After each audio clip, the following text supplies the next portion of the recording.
Nii. Noored, kui me siia randa tulime, kas see on meie vana tuttav rand?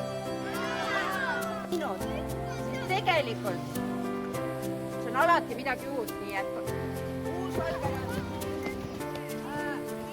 Palju. Oota, äkki liigutab veel? Liigutab, jah.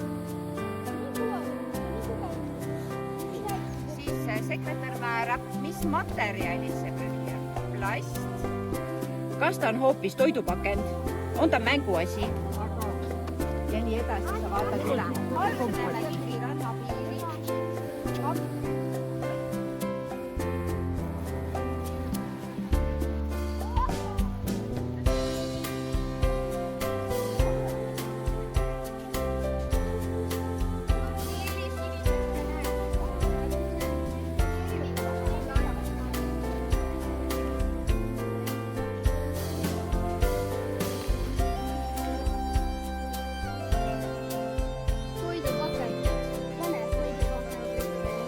Paneme siis see muuda. Jaa. Et tihusalt